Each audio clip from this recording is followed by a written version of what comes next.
आपने देखा होगा कि ज्यादातर रोडेंट्स रात को शिकार करना पसंद करते हैं। इसके अलावा एनिमल किंगडम में कई ऐसे छोटे जीव हैं जो रात को ही अपने बिल से बाहर निकलकर शिकार की तलाश में जाते हैं। इसका सिंपल सा फंडा है कि रात उन्हें बड़े शिकारियों से प्रोटेक्शन दिलाती है। रात में शिकारियों के जाल में फंसने का खतरा कम होता है। लेकिन जरा सोचिए, अगर उन्हें दिन में भूख लगती होगी तब वो क्या करते होंगे। जाहिर सी बात है कि वो सूरज को जल्दी वापस जाने के लिए तो नहीं कह सकते। ऐसे में वो बेसब्री से अंधेरे होने का इंतजार करते हैं। अब जरा सोचिए कि दिन में जो जानवर शिकार करते हैं वो रात में शिकार करने वाले जानवरों को पकड़ने के लिए क्या करते होंगे। खैर, एवोल्यूशन ने दुनिया में काफी कुछ बदला है और कुछ जानवर वक्त के साथ साथ चालाकी से अपना शिकार को पकड़ना सीख गए हैं। और आज की वीडियो में हम कुछ ऐसे ही शिकारियों के बारे में बात करने वाले हैं जो रात के शिकारियों को ट्रिक करना जानते हैं। इसके अलावा हम ये भी जानेंगे कि आखिर क्यों कुछ जानवरों को दिन के उजाले से समस्या होती है और वो इस समस्या से निपटने के लिए क्या करते हैं। तो देर न करते हुए चलिए शुरू करते हैं आज के सफर को। इनसे मिलिए, ये है ब्लैक हेरॉन्स। लेकिन ये आखिर पानी में क्या कर रही है? देखने में तो लगता है कि इसे लुका छिपी का खेल बेहद पसंद है और ये वही करने की कोशिश कर रही है। पर वो कहते हैं ना कि जरूरी नहीं जो दिखाई दे वो सच हो। कुछ ऐसा ही यहाँ भी है। दरअसल ये बर्ड कोई गेम खेलने की बजाय शिकार करने की कोशिश में है, लेकिन थोड़ा अलग अंदाज में। ब्लैक हेरॉन्स वो पक्षी हैं जो देखने में काफी फैंसी लगते हैं। एक लंबी चोंच और एक लंबे पैर के साथ इनका आकार कमाल का होता है। इतने खूबसूरत पक्षी को देखकर कोई ये नहीं कह सकता कि ये एक खौफनाक शिकारी हो सकती है। लेकिन आपको बता दें कि जब बात शिकार की आती है तो हमें ब्लैक हेरॉन्स का एक अलग ही रूप देखने को मिलता है। ये बर्ड अचानक ही अम्ब्रेला मोड में आ जाती हैं। आप ही देख लीजिए ये कैसे अपने पंखों से छतरी बनाकर बैठी है। कुछ ऐसे ही इंसान भी छतरी का इस्तेमाल करते हैं जब उन्हें धूप लगती है। लेकिन यहाँ ये पक्षी अपने शिकार को पकड़ने के लिए इस तरकीब को लगाती है। दरअसल मछलियाँ इनके डाइट का सबसे बड़ा हिस्सा होती हैं।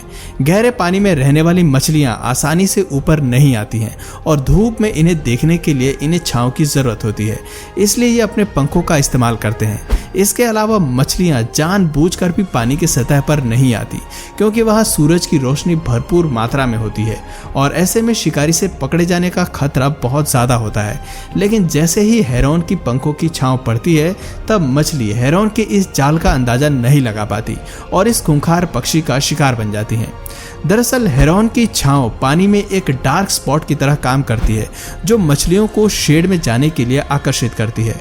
हम जानते हैं कि मछली ठीक तरह से देखने की एबिलिटी नहीं रखती, इसलिए वो तैरते हुए हेरॉन के करीब जाने की गलती कर बैठती हैं और एक ही स्ट्राइक में अपनी जान गंवा बैठती हैं। दोस्तों, मानना पड़ेगा कि हेरॉन की यह रणनीति कमाल की होती है। इसके साथ ही एक और बात समझ में आती है कि इनका स्मार्टनेस लेवल बाकी पक्षियों से कहीं ज्यादा होता है। ये जानती हैं कि शैडो क्या होती है और इसका इस्तेमाल अपने फायदे के लिए कैसे किया जा सकता है। हालांकि शुरुआत में इन पक्षियों को परछाई का ज्ञान नहीं था, लेकिन जब इन्होंने मछलियों को सूरज की रोशनी से छिपते हुए देखा तभी इनके अंदर परछाई को हथियार के रूप में इस्तेमाल करने का आइडिया आया होगा। वो समझ गए होंगे कि कैसे अपने पंखों से परछाई को क्रिएट कर सकते हैं। इन सभी फैक्ट्स को साथ में रखकर उन्होंने एक रणनीति को बनाया होगा। खैर, एक दिलचस्प सवाल ये भी है कि आखिर मछलियों को सूरज की रोशनी से छिपने की क्यों जरूरत होती है? उन्हें इस परछाई की जरूरत क्यों पड़ती है? तो दोस्तों, इंसान की अगर बात करें तो उनके लिए परछाई के मायने कुछ और ही हैं। वो गर्मी से बचने के लिए छांव ढूंढते हैं, लेकिन मछलियां कूल स्पॉट की तलाश खुद को बचाने के लिए करते हैं। दरअसल अंधेरे से सूरज की रोशनी की ओर मछलियां 2 गुना ज्यादा तेज देख पाती हैं और शिकारी उजाले से अंधेरे में नहीं देख सकते। ऐसे में प्रीडेटर्स मछली का पता नहीं लगा पाते क्योंकि मछलियां उन्हें देख लेती हैं और प्रीडेटर्स उन्हें नहीं देख पाते। खैर, बाकी जीवों पर यह तकनीक तो काम कर जाती है, लेकिन हेरॉन्स शैडो को बनाते हुए मछली की तरकीब को फेल कर देते हैं। इसके अलावा मछलियां उजाले में इसलिए भी नहीं आती क्योंकि उन्हें सनबर्न का खतरा रहता है। ये बात काफी कम लोग जानते हैं कि सूरज की रोशनी मछली की त्वचा के लिए हानिकारक होती है। सूरज से आने वाली अल्ट्रावायलेट लाइट मछली पर डायरेक्ट असर डालती है।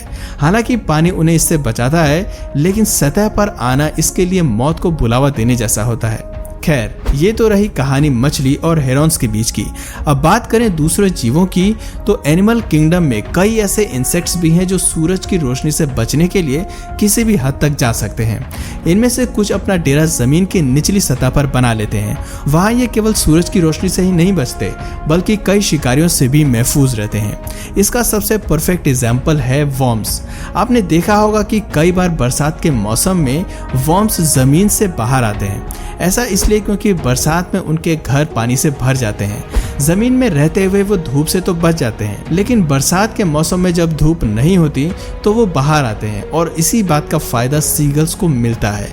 क्या आपने कभी इस पक्षी को बारिश में इस तरह से नाचते हुए देखा है? ज्यादातर लोगों के लिए भले ही ये एक डांस होता है, लेकिन असल में ये रेन डांस शिकार को पकड़ने की रणनीति होती है। दरअसल बारिश में जैसे ही कीड़े सतह पर आने की कोशिश करते हैं, वैसे ही ये पक्षी अपने पंजों के इस्तेमाल से उन्हें बाहर लाते हैं और फिर चोंच से मारकर उनका शिकार कर लेते हैं। देखने वाले लोगों को लगता है कि चिड़िया कत्थक कर रही है, लेकिन ये अपने भोजन को पकड़ने में व्यस्त होती है। खैर, सोचने वाली बात यह है कि इस पक्षी को ये आइडिया आया कैसे। रिसर्च बताती है कि क्योंकि सीगल्स के पास शिकार को पकड़ने के लिए वुड पिकर जैसी एबिलिटी नहीं होती, इसलिए वो अपने पंजों का कमाल दिखाती है। कितनी हैरानी की बात है कि सूरज धरती पर जीवन के लिए जिम्मेदार है, उसी की रोशनी कई जीवों को रास नहीं आती। ऐसा इसलिए क्योंकि सूरज जहां एक तरफ जिंदगी और रोशनी देने के लिए जिम्मेदार होता है, वहीं इसकी जरूरत से ज्यादा रोशनी बहुत सारी दिक्कतें भी उत्पन्न करती हैं। उदाहरण के तौर पर इंसान ने इस रोशनी से बचने के लिए सनग्लासेस को बनाया, लेकिन जानवरों के पास यह ऑप्शन नहीं होता। लेकिन फिर भी वो इस समस्या से बचने के लिए कोई ना कोई तरकीब अपना ही लेते हैं। बात करें रेनडियर्स की, तो हम सभी जानते हैं कि आर्कटिक रीजन में बर्फ की मात्रा कितनी ज्यादा होती है। सर्दियों में रोशनी इस बर्फ से टकरा कर रिफ्लेक्ट होती है। ये रोशनी इतनी ज्यादा होती है कि कोई भी जानवर बर्फ में अंधा हो सकता है। रेनडियर्स इस खतरे से बचने के लिए एक स्पेशल टेक्निक का इस्तेमाल करते हैं। इनकी आंखें सर्दियों में नीली हो जाती हैं और गर्मी के मौसम में अपने आप गोल्डन हो जाती हैं। ऐसे में इनकी आंखों को नुकसान कम पहुंचता है। इंसानों की अगर बात करें तो चमकती बर्फ से इंसान की आंखें सबसे ज्यादा प्रभावित होती हैं। उन्हें आसानी से स्नो ब्लाइंडनेस हो सकता है, क्योंकि अल्ट्रा वायलेट रेज बर्फ से रिफ्लेक्ट होकर सीधी आंखों में जाती हैं। इससे बचने के लिए इंसान सनग्लासेस का इस्तेमाल करते हैं, लेकिन रेनडियर्स की आंखों पर इसका कोई प्रभाव नहीं पड़ता, बल्कि अल्ट्रा वायलेट रेज ही रेनडियर्स को प्रोटेक्ट करती हैं। आपको जानकर हैरानी होगी कि ये जीव अल्ट्रा वायलेट रेज को देख सकते हैं और उसकी बदौलत दूर से भी अपने शिकार को स्पॉट कर लेते हैं। भले ही इनका शिकार खुद को छिपाने की कोशिश करे, तब भी उनकी तरकीब इनके सामने काम नहीं करती और ये किसी न किसी स्ट्रेटजी से उनके बारे में पता लगा ही लेते हैं। इससे पता चलता है कि सूरज की रोशनी हर किसी जानवर के लिए मुसीबत नहीं होती और इससे बचने वाले जानवरों को फिर भी बड़े प्रीडेटर्स किसी न किसी नई स्ट्रेटजी से पकड़ ही लेते हैं। ऐसा इसलिए भी क्योंकि एवोल्यूशन के चलते जैसे जैसे प्रे बचने की तरकीब ढूंढते हैं, वैसे वैसे समझदार और स्मार्ट जानवर उन तरकीबों का तोड़ भी ढूंढ निकालते हैं। ऐसा आज से नहीं बल्कि सदियों से चलता आ रहा है। लेकिन सबसे ज्यादा हमें जिसकी स्मार्टनेस हैरान करती है वो है ब्लैक हेरॉन्स। मानना पड़ेगा कि इन पक्षियों का दिमाग काफी चालाक है और शिकार को पकड़ने के लिए इन्होंने बेहद ही अनोखा तरीका विकसित किया है। ब्लैक हेरॉन्स को अफ्रीका में ब्लैक एग्रेट के नाम से जाना जाता है। ऊंचाई में 42 से 66 सेंटीमीटर तक बढ़ने वाले इस पक्षी के पास लंबी चोंच और लंबे पैर होते हैं, जिनके भरपूर इस्तेमाल से ही ये अपनी डाइट के सभी जानवरों को डोमिनेट करते हैं। मानना पड़ेगा कि इनकी हिम्मत काबिले तारीफ है और एनिमल किंगडम में इनके जैसा दूसरा कोई जीव नहीं। आज की वीडियो बस इतना ही। आपको ये जीव कैसा लगा कमेंट करके जरूर बताइए, और अगर इस वीडियो से आपको कुछ नया जानने या सीखने को मिला या फिर इंटरेस्टिंग लगा तो प्लीज इस वीडियो को एक लाइक करके अपने फ्रेंड्स और फैमिली में से जरूर शेयर करें।